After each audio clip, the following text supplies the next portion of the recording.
요한 1서의 핵심 내용은 서로 사랑하라는 그런 말씀입니다. 너무 뻔한 소리 같죠? 그럼에도 불구하고 사도 요한은 5장에 걸쳐서 서로 사랑하라는 말씀을 계속하고 있습니다. 자, 서로 사랑하라는 이 말씀은 단순히 윤리 도덕에 관한 말씀이 아닙니다. 이거는 영생과 관련이 있다고요. 그래서 이 서로 사랑하라는 이 말씀을 내가 거절하고 여기처럼 서로 미워하거나 안 보거나 등을 돌리면 5장 마지막 절에 보면 우상 숭배와 같다고 말씀하고 있습니다. 여러분, 우상 숭배하면 천국에 들어갈 수 있습니까? 없습니까? 성경에서는 들어갈 수 없다고 얘기하고 있어요. 그렇기 때문에 영생과 관련된 생명의 말씀이다 이 말이에요. 요한 1서에서 하나님은 사랑이다, 하나님은 빛이다 이렇게 얘기하고 있어요. 그러니까 하나님은 사랑의 빛을 우리들한테 비쳤던 거죠. 그래서 그 빛을 받아들인 사람들은 같이 빛의 생활을 할 수 있게 된 겁니다. 즉 서로 사랑할 수 있게 된 거예요. 그러나 이렇게 벽을 딱 치고 받아들이지 않는 사람들은 어둠의 생활을 하고 있는 겁니다. 그러면 하나님께서 무엇을 어떻게 해서 사랑의 빛을 비치셨는가? 예수님을 통해서 사랑의 빛을 비친 거예요. 즉 예수님을 화목제물로 세상에 보낸 겁니다. 하나님이 예수님을 화목제물로 보내신 것은 우리가 하나님을 먼저 사랑했기 때문이 아니죠. 우리는 죄인들이었고 어떻게 보면 하나님과 원수 관계였는데 무조건적으로 사랑했기 때문에 예수님을 화목제물로 보내신 거죠. 그래서 예수님을 내가 믿게 되면 이 벌레만도 못한 이 나를, 이 죄인을 위해서 하나님의 아들이 십자가에서 화목제물로 죽다니 말도 안 되는 이런 상황이 나한테 벌어졌구나. 이러면서 하나님의 그 놀라운 사랑을 깨닫게 됩니다. 체험하게 돼요. 사랑을 체험해 본 사람이 이 무조건적인 사랑을 할 수 있는 겁니다. 이 어둠에 속한 사람들은 기껏해야 조건적인 사랑을 하게 됩니다. 내 아내이기 때문에, 내 남편이기 때문에 사랑합니다. 내 자식이고 형제, 자매이기 때문에 사랑합니다. 친구이기 때문에 사랑을 하는 거죠. 남남인 경우는 잘 사랑을 안 합니다. 나랑 가까운 사람이라고 할지라도 나한테 사기를 쳤다든가 뒤에서 내 험담을 하고 다닌다든가 내 자녀를 죽였다든가 성폭행을 했다든가 그런 사람들을 미워하게 된다 이 말이죠. 이 무조건적인 사랑을 이 사람들은 받아들이지 못합니다. 교회를 다닌다고 하면서 신앙생활을 한다고 하는 사람들도 예수님이 사랑하라 그랬으니 서로 사랑하라 그래도 무슨 말씀, 제가 나한테 잘못한 것이 얼마나 많은데 그걸 용서하고 사랑하라고? 말도 안 되는 소리. 너 같으면 하겠냐? 이러면서 받아들이지를 않는다 이 말입니다. 그러면 어둠의 삶을 사는 거예요. 그 사람은 심지어 뭐라고까지 얘기하는지 아십니까? 살인자라고 얘기합니다. 살인을 했는데 나는 죄가 없다. 이러면 이게 하나님께 통하겠습니까? 나는 범죄한 적이 없어. 이러면서 예배드리고 이러면서 봉사하고 구제하고 전도하고 이런다 그러면 하나님이 그것을 기쁨으로 그걸 받아들이겠냐 이 말입니다. 사랑을 해야 내가 진짜 믿고 섬기고 있는 것으로 하나님은 인정을 한다는 겁니다.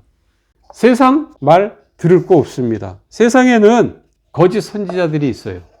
거짓말하는 사람들이 많습니다. 왜 거짓말하는 사람들이 많은가?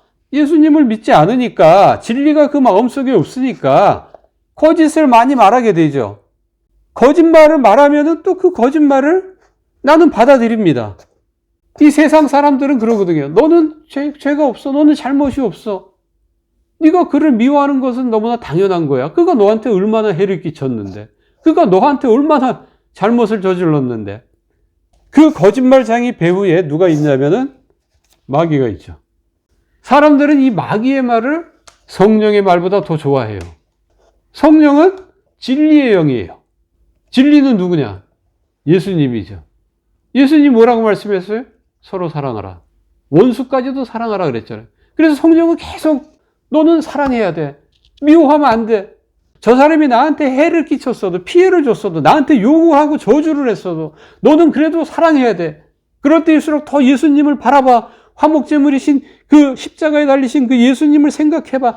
성령은 계속 내 안에서 그렇게 말씀하고 있다고요. 그런데 마귀는 한쪽에서 아니야. 너도 지금 기분이 상했잖아. 마음이 안 좋잖아. 잘못한 사람을 내가 싫어하고 그 사람 말 안 보려고 하는 게 뭐가 잘못이야? 그건 너무나 당연한 거야. 마귀는 계속 우리한테 이야기합니다. 거짓 선지자들을 통해서 계속 얘기해요. 친한 친구를 통해서도 얘기하고 가족이나 친척을 통해서도 얘기합니다. TV를 통해서도 얘기를 합니다. 김정은을 저주하는 건 너무 당연한 거야. 정치인들을 욕하는 건 너무 당연한 거야. 국민들한테 해준 게 뭐 있어? 해만 입히고. 그러나 성령은 계속 얘기합니다. 그 사람들 욕하면 안 돼. 저주하면 안 돼. 그 사람들한테 피해를 받았어도 대신 하나님이 너한테 잘해주지 않니? 하나님을 믿어. 이 말씀에 순종하면 하나님의 자녀들인 거고, 순종을 하지 않으면 마귀의 자녀들로 하나님은 인정을 한다는 겁니다. 서로 사랑하라는 이 말씀이 이렇게 무서운 겁니다. 여러분, 서로 사랑하라는 말씀은 적극적인 표현이에요. 내가 남한테 피해도 안 주고 나도 피해를 안 받겠다. 세상 사람들은 많이 그렇게 생각해요. 그거 마귀가 주는 생각입니다. 그건 거짓말이에요. 적극적으로 나서야 되는 겁니다. 사랑이라는 것은. 그래서 궁핍하고 가난한 사람들을 보잖아요. 무조건 도우세요. 그래야 내 마음속에 하나님의 사랑이 머물고 사랑이 더 풍성해집니다. 여러분, 이렇게 서로 사랑하잖아요. 서로 사랑하면은 첫째, 하나님이 우리를 보호하십니다. 이 악한 자가 우리를 만지지도 못하게 보호하신다고 돼 있어요. 터치를 못해요, 우리를. 그다음에 두 번째, 우리가 기도를 하잖아요. 무슨 기도든 다 들어주겠다고 약속하고 있어요. 그럼 반대로 우리가 이렇게 살면, 어둠의 생활을 하면 보호도 안 해주고 어떤 기도를 해도 안 들어준다는 얘기죠. 여러분, 눈 감으면 어둠이죠? 눈 감고 한번 바깥에 나가서 걸어보세요. 눈 감고 걸어다니면 부딪히기 쉽습니다. 그래서 다쳐요. 어디 걸려 넘어져요. 인생이 그렇다고요. 막 미움을 키우면 스트레스 해소가 될지 모르겠지만 내 인생길은 막힌다고요. 불행의 길로 가는 겁니다. 점점 더. 하나님이 도와주시면 인생이 쉬워요. 사는 게 재미있습니다. 이 땅에서만 그렇게 복을 주시겠다는 것이 아니고 내세에서도 복이 있어요. 여러분들 이 뒤 배경이 이 세상이 아니고 예수님의 심판 보좌라고 생각해 보세요. 그럼 어떻게 되겠습니까? 과연 그때도 꺼리낌 없이 당당하게 그렇게 살아갈 수 있을까요? 요한일서에서는 그렇지 못하다고 얘기하고 있어요. 이렇게 사는 사람들이 예수님 그 보좌 심판대 앞에 쓰잖아요? 그러면은 여러 가지 감정이 드는데 첫째는 부끄러운 감정이 들어요. 왜냐하면 서로 사랑하라 그랬는데 난 사랑하지 못하고 죽어서 지금 주님의 심판대 앞에 섰으니까. 두 번째는 두려운 마음이 드는 거예요. 지금 저쪽에서 예수님 심판대 앞에 이렇게 사람이 한 사람 이거 오잖아요. 오면 예수님 심판하잖아요. 너는 서로 사랑했으니까 천국, 너는 서로 사랑하지 않고 미워했으니까 넌 지옥. 이렇게 막 앞에서 선고를 때리는데 나는 사랑하지 않고 미워하다가 지금 왔단 말이에요. 그럼 어떻게 해서 여기 앞에 지금 점점 다 순서가 다가오면 불안해지죠. 두렵단 말이에요. 내 마음에 두려움이 있잖아요. 그건 뭐가 있기 때문에 두려워하는 거예요?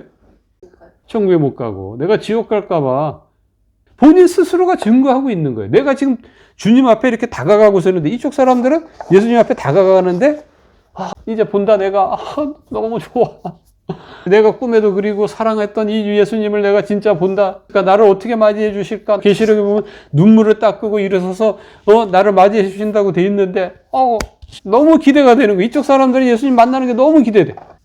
그래서 서로 사랑하는 것이 굉장히 중요한 거예요. 이렇게까지 얘기했는데도 이걸 아멘하고 믿음을 받아들이지 못하고 계속 미워하는 상태로 있다 그러면 우상숭배자와 같다. 이렇게 끝을 맺습니다. 요한일서는.